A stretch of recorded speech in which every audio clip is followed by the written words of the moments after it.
So this is my Sandslash Toxic deck, or Toxic Sandslash, or Sandslash Poison, whichever way you want to call it. Essentially, the main goal is to poison using Hypnotoxic Laser or Skunk Tank while you have Burbank City Gym on the field, or using Sandslash's Poison Sting attack in order to poison your opponent's active Pokemon. Let poison, do its thing. Throw in some extra damage with Burbank City Gym. Not including the fact that you'll be doing, some battle damage in the process to speed up the process of knocking out your opponent's Pokemon. Typically, you want to obviously hit your opponent's EX Pokemons, deal them a good amount of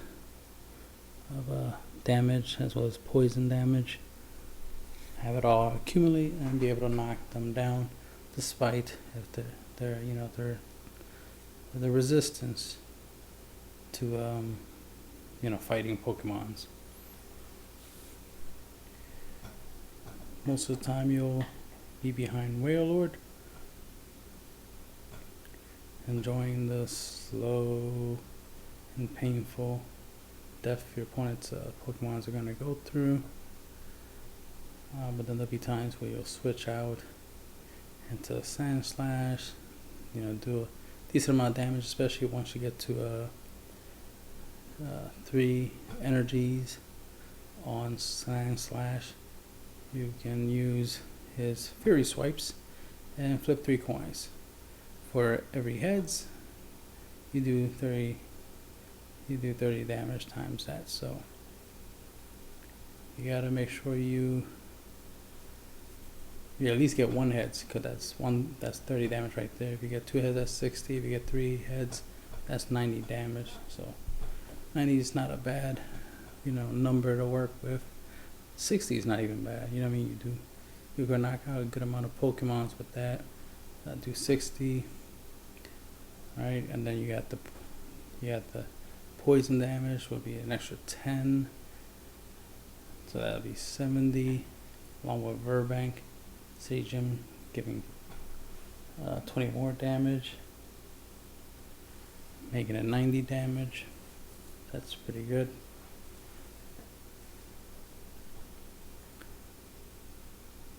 I wish I could use strong energy to throw in an extra 20 damage, so it could be 110 damage. But do what you can with what you got. The main point is to stall and poison your opponent. Active Pokemon have a relatively useless Pokemon, preferably an EX, on your opponent's active spot, and slowly burn it, take it down through the use of poison attacks. The ways you'll keep that Pokemon active will be through Lysander.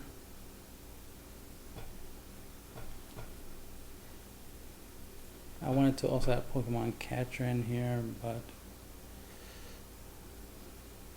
combo wise, I was like, I'll just go with Lysander and utilize Powpat, because they'll let me recycle the Lysanders, so I can reuse the Lysanders.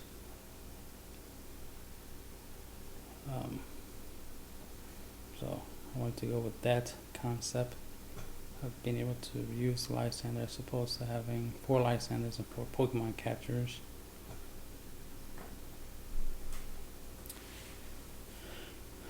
But you could change this deck up, to fit your style. If you want to add more skip ropes and the Pokemon Catchers, to each their own. But I wanted to just utilize the Lysander. He's gonna be more than enough, because my opponent's gonna be having trouble dealing with the fact that their Pokemon is poison. So they might not be able to retreat the Pokemon for some reason, and you just take full advantage of that. We have Sandslash with his Sand Attack.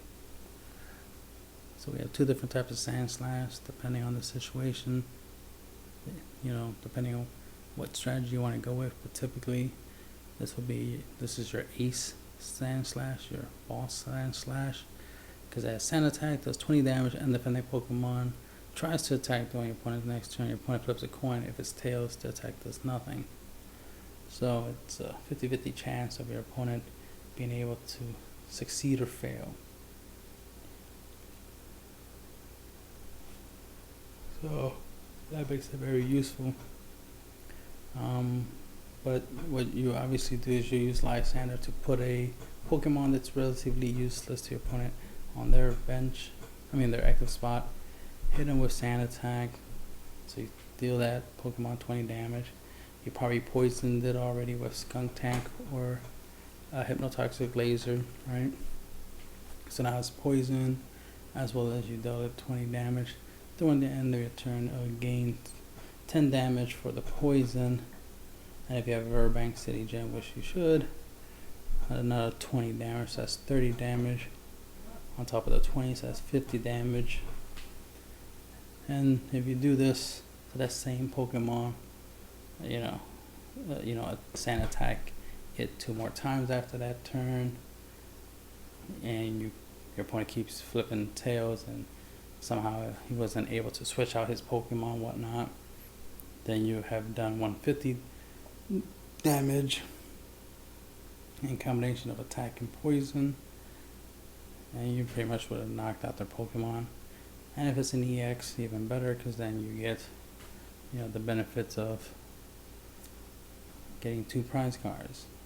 And if you can knock out 3 Pokemon EX, that's 6 prize cards, and that's victory. You can also, again, stall behind Warlord EX, and you can pretty much win by just taking out your opponent. So that's a backup win condition pre-built in there.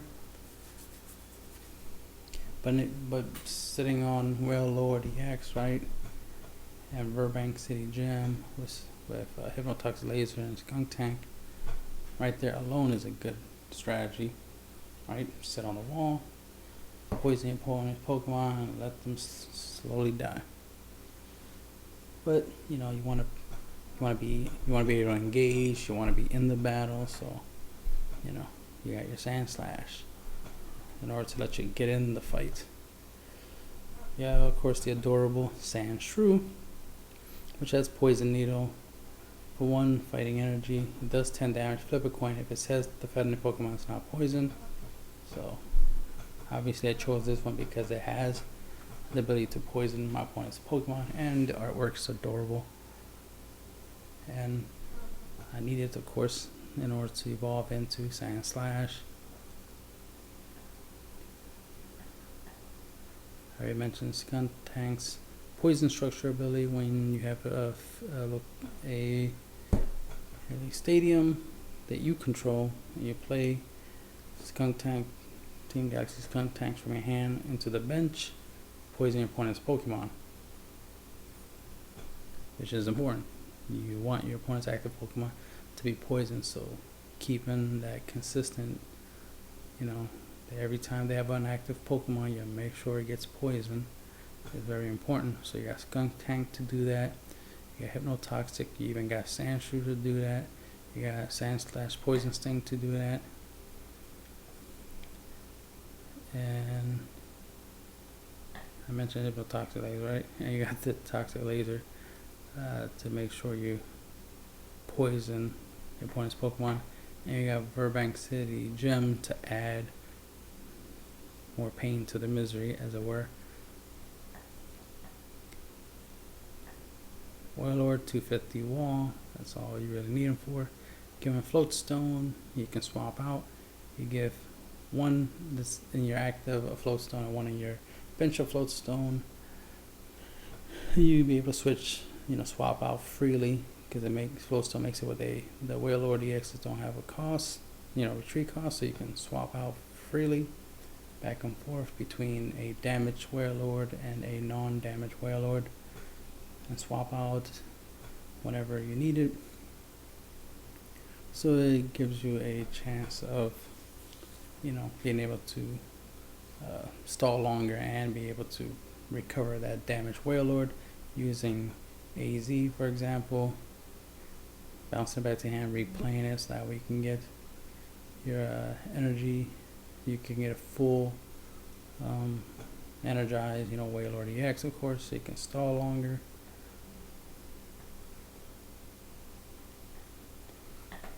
Moving on, we got Pal Pad.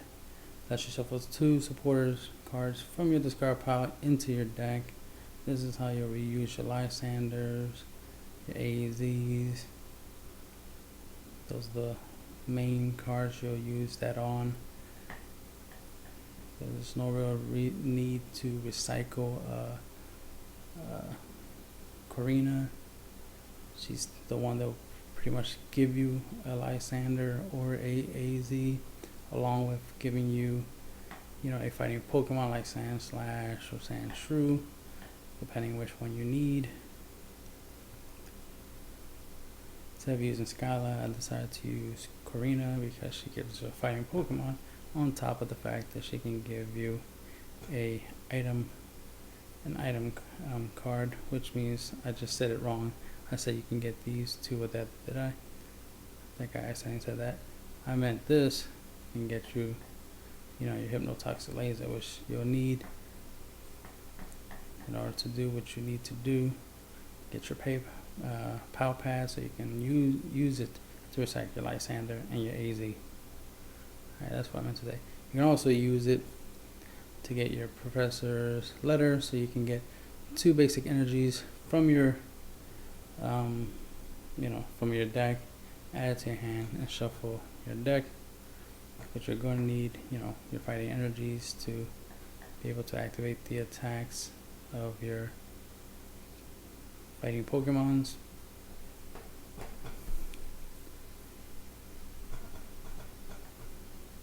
I already explained the Lysander is for the purpose of making sure that a damaged, weak Pokemon, useless Pokemon is constantly on the active in case your opponent switches out. You want to put it back into active, and continue attacking it until it's taken down. Typically, you want to do this to a Pokemon EX because you get more prizes out of that. There's no point. You don't want to waste time trying to knock out 2 Pokemons to get 2 prizes when you can knock out just one. And with the limited resources that you have, and you're trying to make the most of what you got, since you only got a 60 card deck, you wanna hit hard. And the fact that EX exists makes life so much more fun, right? Even something like a Wailord.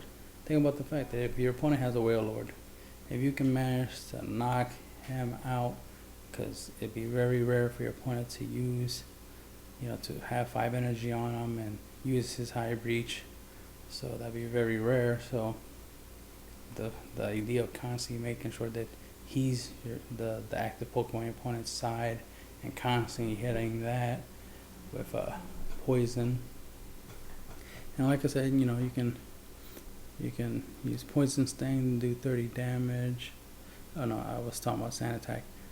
But it doesn't matter whether you use Poison Sting or Sand Attack, you deal decent amount of damage. But let's go with the Sand Attack, Sandslash. Deal 20, right?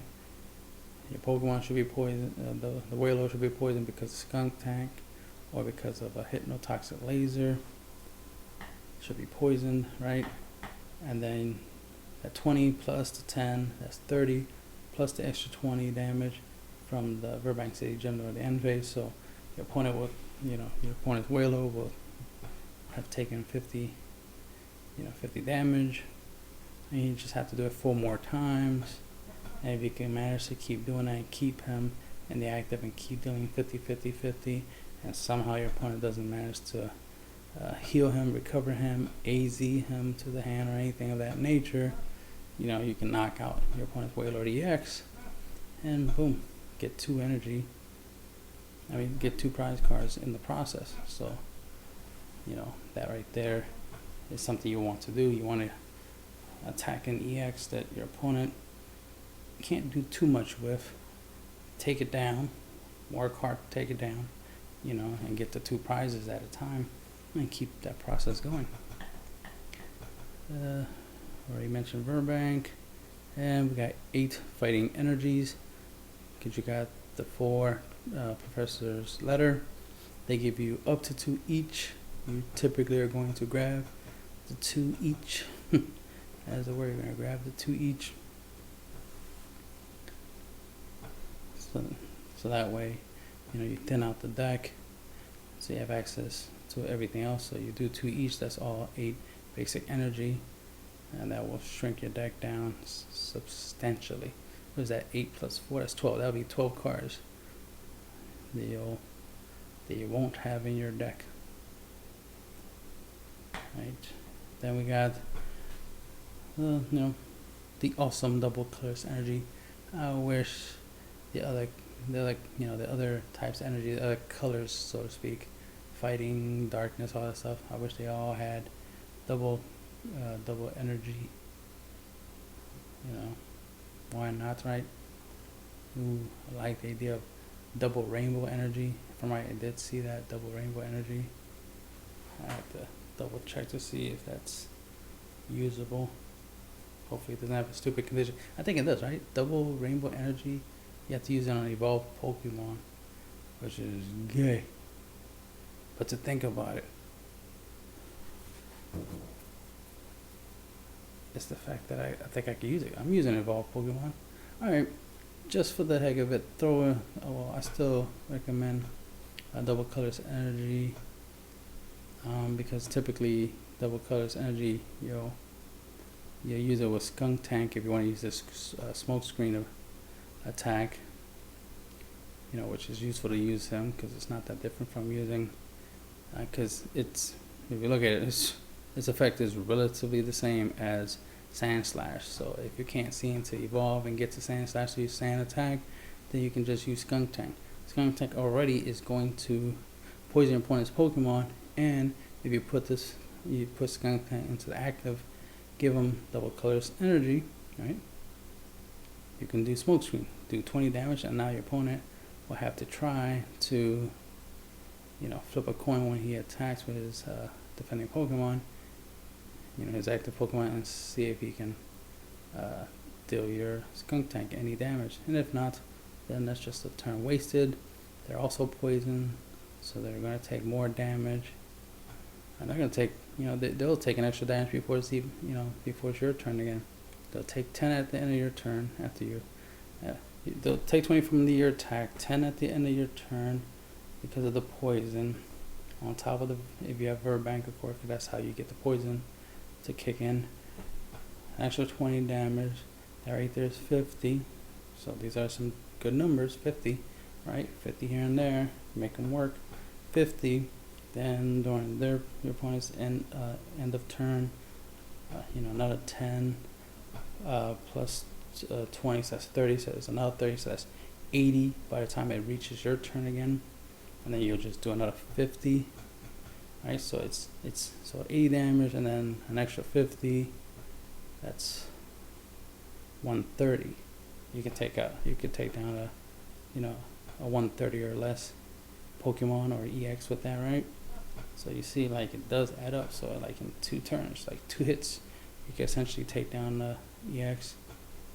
It just depends on, you know, on how you play the cards and if everything goes your way, because anything can happen. You know what I mean? Your opponent can pull off some crazy combo and, you know, mess up your strategy, but at least there is a strategy that you're trying to use.